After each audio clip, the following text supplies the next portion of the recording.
What is going on, garden fans? Welcome back to the Permaculture Homestead. Today I wanted to bring you around the food forest as we did a typical harvest for June. Also wanted to talk to you about some things that I've learned about harvesting in a permaculture food forest. So first up here I got a kale plant of mine. It's my perennial kale. It kind of fell over in a storm. I'm going to go ahead and pick this guy right here. And that giant bunch of kale will definitely last me and my wife a couple days. Now, when we do harvest here in the food forest, we generally harvest 2 to 3 times a week. And I like to kind of go around the whole area and just harvest everything available. Now, we certainly don't harvest every day. We have no need to. And I think you'll see why after today's harvest. But we generally get a lot of produce and fruits at this time of the year that we end up having to bottle, can, store, or save. And that's basically one of the first lessons that I learned about growing in a permaculture food forest. You generally harvest a lot of food all at once, and you, as a gardener, have to use some pretty good judgment in storing, canning, and drying your fruits, veggies, and herbs so that you can make those things last an entire year. So we've already picked some raspberries for the day. Generally don't pick too many of those. My wife will eat about a cup of them every day and a half. Right now I'm working on my goji berry, and I'll put about 5 minutes into these a day on the harvest days. And they're pretty easy to harvest. They're about the size of a small grape, and just a little twist of the fingers, and you can pick a pretty big handful of these in about no time. So here in about 5 minutes I'm able to store about a small cup of goji berry, which we have been drying here recently to store for the rest of the year. Once again, storing, canning, drying, and bottling is super important if you're going to run a permaculture food forest or homestead. You need to be able to store the foods and fruits and abundance that you get so that you can have it throughout the whole year. Here I am just going to grab a potato pot. We need some potatoes for dinner the next 2 days. And then I'm going to go ahead and walk down my blackberry patch here. And we have been harvesting over a gallon of blackberries every 2 to 3 days here at the food forest. So for us, when it comes to storing, we've been making a lot of jams and jellies with these blackberries.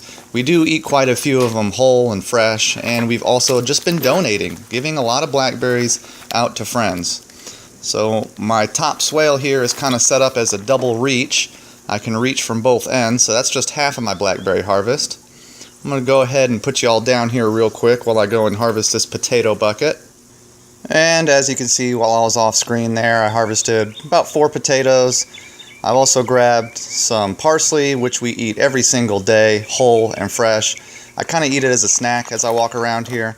Parsley is super good for your health. It's got a lot of good medicinal benefits that I'm probably going to speak about in another video later on. While I'm up here, I'm going to go ahead and continue picking some blackberries from the top swale.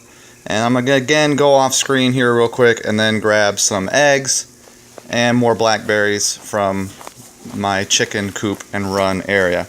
Eggs is another thing we harvest here at the food forest on a daily basis. It's a good source of protein. And as you can see, I'm starting to gain a little wheelbarrow full of food here, and it's just one day, just a normal day here in June. Last bit of picking I'm going to do is up in my veggie plot. This is an annual veggie plot where I do a lot of vegetables. And you're going to get a chance here to see our first zucchini of the year. And it looks really good. With the abundance of zucchini that we grow here throughout the year, we tend to make breads and freeze those breads for use throughout the year. In fact, we just finished our last zucchini bread from last year just a month ago. So to end it out here, let me give you a big peek about what we got. I did pick some borage flowers. I love borage flowers. We throw them in our salads. We got some goji berry, some parsley, enough parsley to make some salads here and to mix with dinner. We got a gallon of blackberries here, about 2 cups of raspberries. We got 2 eggs, which obviously they go about every day, either in cooking or as a breakfast. We've got a pile of kale here that we're going to munch on for the next couple days and turn into kale chips. Some zucchini, probably with dinner tonight. And we got some potatoes back there hiding somewhere. About 2 red russets and 2 Yukon Golds. That was a mixed potato bucket I picked. So That's just a typical harvest for us on just one day here in June.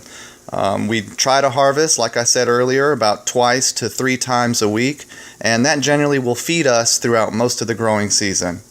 I really appreciate y'all checking us out and stopping by the Food Forest. Please like, share, and subscribe as always, and keep in touch for the never-ending journeys here at the Permaculture Homestead. God bless.